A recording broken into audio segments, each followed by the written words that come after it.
The merriest of Christmases to all my Facebook friends. In 2002, I was in the middle of Christmas baking. The doorbell rang, and when I opened the door, it was the postman delivering a package to me. Immediately, I opened the package, and in it I found a book that I read every Christmas season called The Cup of Christmas Tea from my 7th grade friend, Donna. And so I'd like to share it with you today, as I enjoy my own Christmas tea. It's a very short book, but its message is empowering. It says, the log was in the fireplace, all spiced and set to burn, and though snug satisfaction seemed to order of the day, something still was nagging me and would not go away. A week before I got a letter from my old great aunt. It read, of course I'll understand completely if you can't. But if you find you have some time, how wonderful if we could have a little chat and share a cup of Christmas tea. She had a mild stroke that year which crippled her left side. Though housebound now, my folks had said it hadn't hurt her pride.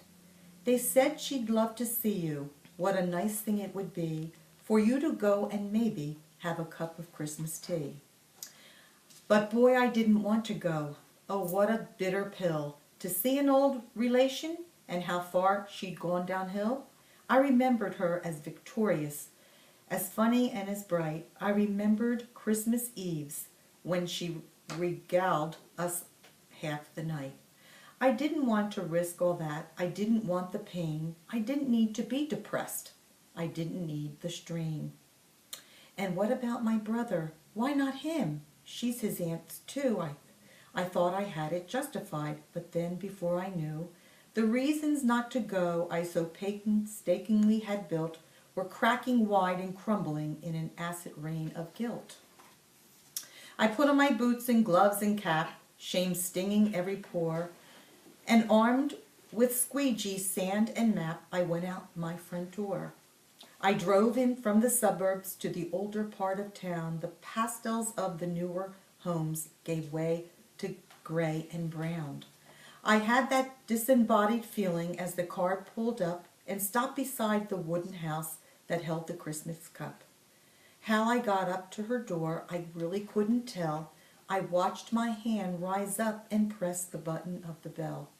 I waited, attended by my nervous rocking to and fro, and just as I was thinking I should turn around and go, I heard the rattle of the china in the hutch against the wall, the triple beat of 2 feet and a crutch come down that long hall.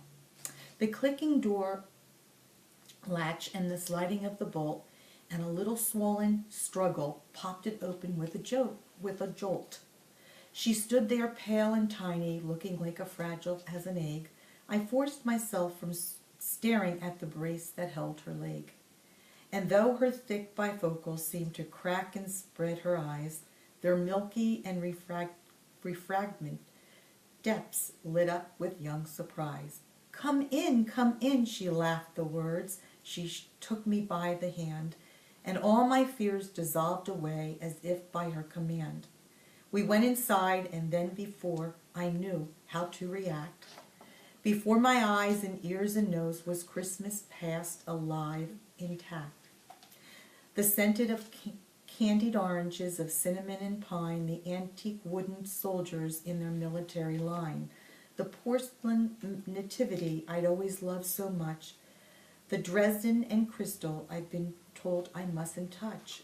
My spirit fairly bolted like a child out of class and danced around the ornaments of calico and glass. Like magic I was 6 again, deep in a Christmas spell, seeped in the millions memories the boy inside knew well. And here among old Christmas cards so lovingly displayed, a special place of honor for the ones we kids had made. And there besides her rocking chair, the center of it all, my grand aunt stood and said how nice it was I'd come to call. I sat and rattled on about the weather and the flu. She listened very patiently, then smiled and said, what's new? Thoughts and words began to flow. I started making sense. I lost the phony breeziness I used when I get tense. She was still passionately interested in everything I did. She was positive, encouraging, like when I was a kid. Simple generalities still sent her into fits. She demanded the specifics, the particulars, the bits. We talked about the limitations that she had to face. She spoke with utter candor and with humor and good grace. Then defyingly the reality of crutch and straightened knee, on wings of hospitality she flew to brew the tea. I sat alone with feelings that I hadn't felt in years.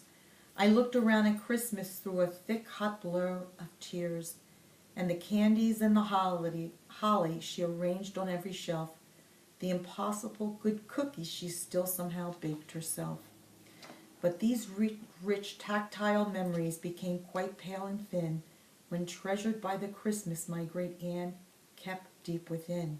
Her body half and nearly spent, but my great aunt was whole. I saw a Christmas miracle, the triumph of a soul. The triple beat of 2 feet and a crutch came down the hall, the rattle of the china in the hutch against the wall.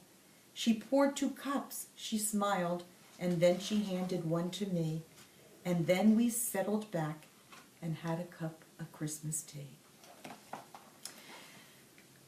Well, good friends, I wish each of you happiness, love, and joy this Christmas season. Take the time to have a cup of Christmas tea. God bless you.